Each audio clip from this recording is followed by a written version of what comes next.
Assalamualaikum warahmatullahi wabarakatuh. Waalaikumsalam warahmatullahi wabarakatuh. Bismillahirrahmanirrahim. Alhamdulillahi rabbil alamin. Allahumma salli wa sallim ala sayyidina Muhammadin wa ala ali sayyidina Muhammad. Nawaina ta'allum wa ta'lim, tadhakkur wa tazkir wa naf'a wal intifa' wal ifada wal istifada wal hatta ala tamassuki bi kitabillah wa sunnati rasulillah wa du'a ilal huda wa dalala ala al khair ibtiga wajhillah mardatihi wa qurbihi wa thawabihi subhanahu wa ta'ala. Qala al-mu'allif al-imam an-Nawawi fi kitabih al-arba'in nawawiyyan nafa'ana Allahu bihi wa bi ulumihi wa bi ulumi sa'iris salihin fi darain amin ila anqal. An Abi Abdullah Jabir bin Abdullah al-Ansari radhiyallahu ta'ala anhu anna rajulan sa'ala Rasulullah sallallahu alaihi wasallam faqala ara'aita izdalaitul maktubat wa sumtu ramadan wa halaltul halal wa haramtul haram wa lam azid ala dhalika syai'an adkhulul jannah qala na'am. Rawahu Muslim. Wa ma'na haramtul haram istanabtuhu wa ma'na halaltul halal fa'altuhu mu'tamidan hillah. Wa qala Rasulullah wa an Abi Malik al-Haris bin Asim Al-Ash'ari radhiyallahu ta'ala anhu qala Rasulullah sallallahu alaihi wasallam at-tuhur satrul iman walhamdulillahi tamla'ul mizan wa subhanallah walhamdulillahi tamla'ani aw tamla'u ma baina samawati wal ard wa salatu nurun wa sadaqatu burhan wa sabru diya wal Qur'anu hujjatu laka aw alaik kullun nasi yaghdu fa ba'u nafsahu fa mu'tiquha aw mubiquha rawahu Muslim. Alhamdulillah. Hadirin hadirat yang dimuliakan Allah Subhanahu wa taala, kita bersyukur kehadirat Allah Subhanahu wa taala pada kesempatan di malam hari ini. Allah Subhanahu wa taala kembali mempertemukan kita dalam perkumpulan yang insyaallah selalu membawa keberkahan untuk kita semuanya. Khususnya pada malam hari ini sebagian dari kaum muslimin melaksanakan ibadah puasa daripada hari Asyura, yang mana kita berharap semoga amal ibadah kita diterima oleh Allah Subhanahu wa taala.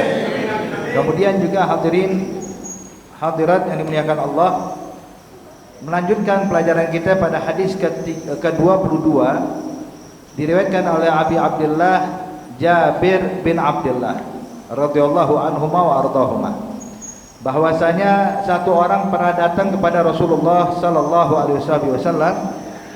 Dia bertanya kepada Nabi, "Araita idza shallaitu al-maktubat?" Apa pendapat engkau ya Rasulullah kalau saya hanya mengerjakan salat 5 waktu? Artinya enggak pakai salat sunnah, hanya salat 5 waktu.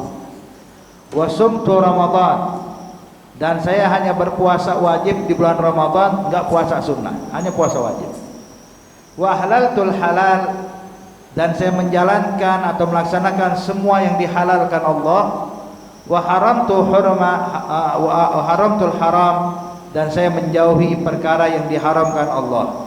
Walam azid ala dzalik, dan saya enggak tambahkan lagi lebih dari itu. Cuman itu aja ya Rasulullah. Pokoknya yang wajib saya kerjakan, yang sunnah saya enggak kerjakan. Kira-kira kalau yang cuman fardu saya kerjakan, saya ini di akhirat masuk surga apa enggak ya Rasulullah?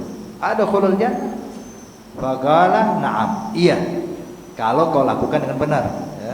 Artinya hadirin hadirat yang dimuliakan Allah Subhanahu wa taala, jikalau seseorang telah menjalankan semua yang diwajibkan Allah, meninggalkan semua yang dilarang oleh Allah dengan cara yang benar, cara yang baik, sesuai yang diinginkan Allah, maka itu sudah cukup memasukkan seseorang ke dalam surga, sudah menyelamatkan dia dari api neraka Allah.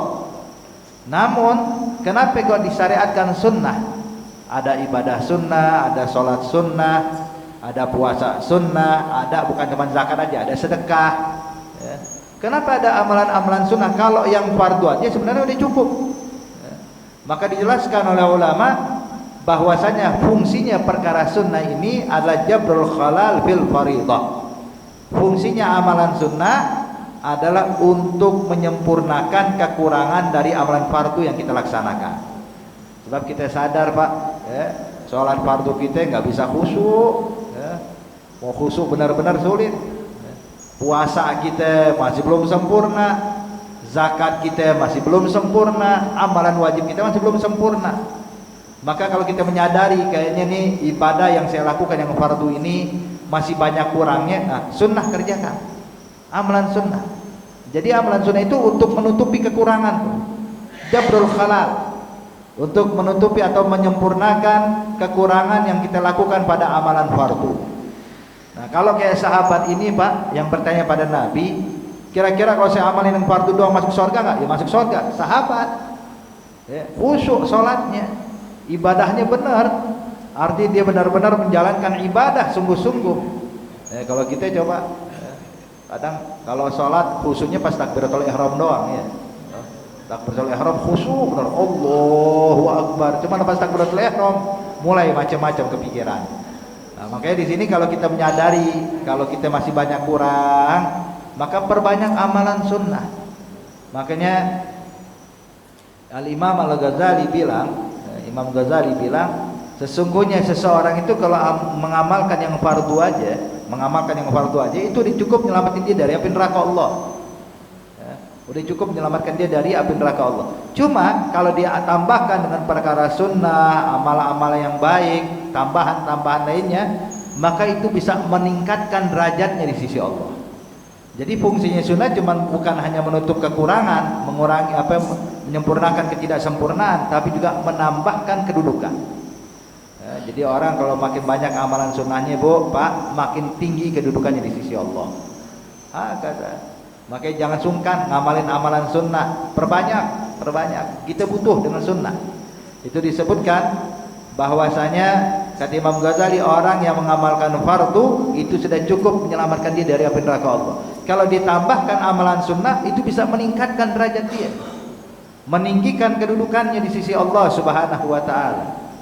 Makanya disebutkan di dalam hadis qudsi, Allah berfirman, ma'amala ibnu adam min amalin ahab ilayya illa mimma aftaradtu alaih wa la yazal 'abdi yataqarraba ilayya bin nawafil hatta uhibba fa idza ahbabtuhu kuntu sam'ahu alladhi yasma'u bih wa basaruhu alladhi yabshiru bih wa yadahu allati yabtishu biha wa rijlahu allati yamshi biha wa in sa'alani la'utiyanna wa in ista'adzani la'u'idzanna.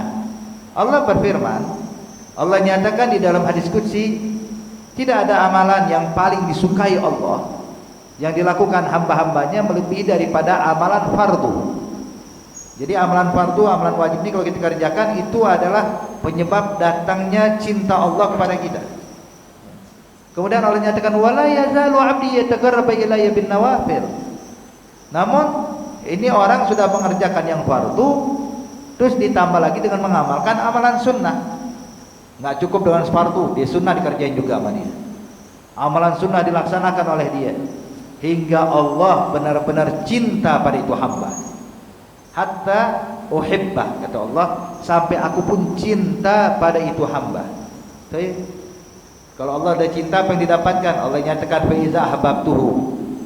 Kalau aku sudah cinta pada itu hamba, kata Allah, kuntu sam'ahu alladhi yasma'u bih. Pendengaran dia adalah pendengaran yang aku ridhoi. Penglihatannya penglihatan yang aku ridhoi. Gerak-geriknya adalah gerak-gerik yang aku ridhoi. Kemanapun dia pergi aku ridho, kata Allah. Wa in sa'alani la'utiyanna. Kalau dia meminta padaku, munajat padaku, langsung aku ijabah. Kenapa? Allah dicinta pada ini hamba, langsung kabulkan. Wa in ista'adzani, kalau dia minta perlindungan, berlindung denganku, pasti aku lindungi. Sehingga nggak ada satupun makhluk yang bisa mengganggu dia, dijaga sama Allah subhanahu. Hakata orang-orang yang benar-benar sudah dicintai Allah. Nah, gimana dapetin cinta Allah? Setelah yang fardu, amalkan yang sunnah. Makanya bisa kita ibaratkan juga, hadirin, sebagian ulama bilang amalan fardu itu kalau orang dagang nih Bu, orang kalau jualan itu kan perlu modal. Modal, usaha itu perlu modal. Maka amalan fardu itu ibaratnya modal. Ibaratnya modal. Sedangkan amalan sunnah keuntungan rebeh. Yang namanya keuntungan datang kalau punya modal. Artinya kalau Anda ingin mengamalkan sunnah, amalin dulu yang fardu. Amalkan yang wajib, baru amalkan yang sunnah. Jangan sebalik, yang sunnah dibanyakin, fardu ditinggalin. Kalau sholat duha marajin, subuh ditinggalin. Kenapa? Sholat duha Habib biar rezekinya banyak katanya. Oh, masya Allah. Duha nggak pernah putus, subuh ketinggalan terus. Jangan. Jangan. Puasa Asyura, puasa Tasu'a, puasa ini dari itu, tapi puasa Ramadan bolong-bolong. Jangan. Artinya yang amalan sunnah itu kalau kita disempurnakan yang fardu, yang wajib udah kita laksanakan, terus yang sunnah. Seperti ada orang nanya, Habib, saya ini pernah masa lalu tuh pernah ninggalin sholat, wajib qadha nggak? Wajib. Cuman saya juga pengen ngamalin sunnah. Kira-kira sholat sunnah dulu apa qadha dulu? Ya qadha dulu. Yang wajib dulu kerjakan, baru yang sunnah. Kata ini ibaratnya kalau orang banyak ngamalin sunnah tapi ninggalin yang fardu, ini ibaratnya orang ngarepin untung tapi nggak punya modal. Duduk di pasar, duduk ditanya ngapain ini dari pagi sampai sore? Nungguin untung, Beb. Nungguin untung. Punya modal nggak? Enggak. Ya percuma. Percuma. Ini mau untung, modal dulu punya. Nah begitu juga pengen dapetin sunnah, pahala sunnah, amalkan dulu yang fardu. Amalkan dulu amalan fardu, baru amalkan amalan sunnah. Kata jadi yang fardu kita kerjakan, sunnah kita laksanakan, hadirin. Kata makanya disebutkan dalam firman Allah yang lainnya, Allah berfirman, "Qul in kuntum tuhibbunallaha fattabi'uni yuhibbukumullah wa yaghfir lakum dzunubakum." Allah nyatakan, katakan ya Muhammad kepada umatmu, in kuntum tuhibbunallah, kalau kalian hai umat mengaku cinta pada Allah, fattabi'uni, ikuti saya, kata Nabi Muhammad. Contoh saya, amalkan amalan saya, laksanakan apa yang saya kerjakan, semuanya. Maka kalau kalian sudah mengamalkan apa yang saya amalkan, mengamalkan perkara sunnah, maka Allah nyatakan, Allah pun cinta kepada mereka. Yuhibbukumullah, niscaya Allah yang cinta pada kalian. Jadi bukan kalian cinta pada Allah, Allah yang cinta sama kalian. Tuh, beda hadirin. Mencinta sama dicinta beda. Kalau mencinta Pak belum tentu dapat. Mencinta belum tentu dapat. Ada contoh, ini kalau pemuda-pemuda melihat ada satu gadis cantik, wah semua orang jatuh cinta sama dia. Yang beruntung siapa? Yang mencintai apa yang dicintai? Yang dicintai. Dari 10 pemuda cuma satu yang dipilih mana perempuan. Kira-kira yang beruntung siapa itu? Yang dicintai. Nah begitu juga kita hadirin, hadirat yang dimuliakan Allah Subhanahu wa taala. Kalau bicara cinta pada Allah semua bisa, Pak. Yang rajin ibadah, yang agak rajin ibadah, yang anti maksiat, yang sering maksiat, kalau ditanya jawabannya sama, cinta pada Allah. Cuman keberuntungan bukan mencinta, tapi keberuntungan adalah orang yang dicinta. Maka di sini Allah nyatakan kepada Nabi Muhammad di dalam ayat suci Al-Qur'an, katakan pada mereka, in kuntum tuhibbunallah, kalau kalian mengaku cinta pada Allah, fattabi'uni, ikuti saya, kata Nabi Muhammad, contoh saya, niscaya yuhibbukumullah, kalian yang bakal dicinta Allah. Jadi pengen dicintai Allah, amalin sunnah. Makanya Bapak, Ibu sekalian, kalau kita lihat sejarah biografi para orang-orang soleh, siapapun yang kita ingin sebutkan, mau bicara tentang wali Songo kah, mau bicara tentang wali di negeri ini atau di negeri luar, hadirin, dengan berbagai macam bidang yang mereka geluti dari ibadah dan lain-lainnya, tapi satu kesamaan mereka apa? Sama-sama menghidupkan sunnah Nabi Muhammad. Salat witir nggak pernah tinggal. Antum sebutkan nama orang saleh di berbagai macam tempat, mau di Indonesia mau di luar negeri, hadirin, di seluruh pelosok dunia, coba tanyakan kepada orang-orang saleh yang dikagumi oleh banyak orang, pernah ninggalin witir nggak? Jawabannya nggak pernah. Pernah ninggalin duha nggak? Jawabannya nggak pernah. Pernah nggak baca Quran nggak? Nggak pernah, selalu baca Quran, semuanya. Jadi kesamaan mereka itu sama-sama menjalankan apa yang dijalankan Rasulullah. Maka oleh karena itu kalau kita pengen jadi orang yang dekat sama Allah, menjadi orang yang dimuliakan Allah, jangan tinggalkan sunnah Nabi Muhammad. Apalagi kita sadar ibadah kita pas-pasan. Makanya di situ yang sunnah kerjakan, praktekkan dalam kehidupan kita. Jadi ini hadis bukan mengajarkan kepada kita udah tinggalin yang sunnah, justru sebaliknya hadirin. Ini untuk mengukur diri kita. Kalau dia sahabat, orang dekat sama Allah, orang yang khusyuk kalau ibadah. Kalau kita masih belum bisa, makanya ayo amalkan amalan sunnah. Itu banyak dari para sholihin, orang-orang yang dekat sama Allah Subhanahu wa taala, mereka itu mengamalkan sunnah, hitungannya bukan puluhan lagi Pak, bahkan ratusan, bahkan ribuan. Kalau kita ini hitungannya masih puluhan, zikir hitungannya masih puluhan, tasbih 33 kali, tahmid 33 kali, takbir 34, masih puluhan. Tapi kalau mereka itu hitungannya bukan lagi puluhan, ribuan. Sampai ada di antara mereka itu wirid beliau tuh baca la ilaha illallah Muhammadar Rasulullah sehari semalam baca 25.000 kali. Ya Allah sehari semalam 25.000 kali. So lihat. Kalau kita berapa kali baca la ilaha illallah Muhammadar, enggak mungkin enggak pernah baca tasbih aja 33, itu pun masih kadang-kadang dipangkas. Aduh kelamaan 10 kali aja udah. So lihat. Hadirin, kemudian juga kalau mereka tuh orang-orang soleh, kalau kita lihat biografi mereka, managib mereka itu kalau sholat hitungannya juga bukan puluhan Pak. Kalau kita puluhan pun nggak dapat, satuan masih ya. 2 rakaat tahajud berapa? 2 rakaat beb, masya Allah. Itu pun dia masya Allah bisa tahajud Pak. Berapa tahajudnya? 8 rakaat, masya Allah. Tapi kalau mereka orang-orang soleh bukan lagi puluhan, bukan lagi ratusan, bahkan ada yang sampai 1000 rakaat. Kalau malam sholatnya 1000 rakaat, 1000 rakaat. Dia itu masih takut lagi sama Allah. Ini kita udah baru 2 rakaat dipetantang petenteng duluan ya. Wah, surga sama depan mata, neraka jauh bagi saya. Kenapa? Sholat tahajud 2 rakaat tiap malam. Mereka tuh 1000 rakaat masih takut sama Allah. Itu ada di antara mereka baca Quran Bu, Pak. Baca Quran tuh kalau baca di sholat duha, baca Quran 10 juz di sholat duha. Kemudian 10 juz dalam sholat witir.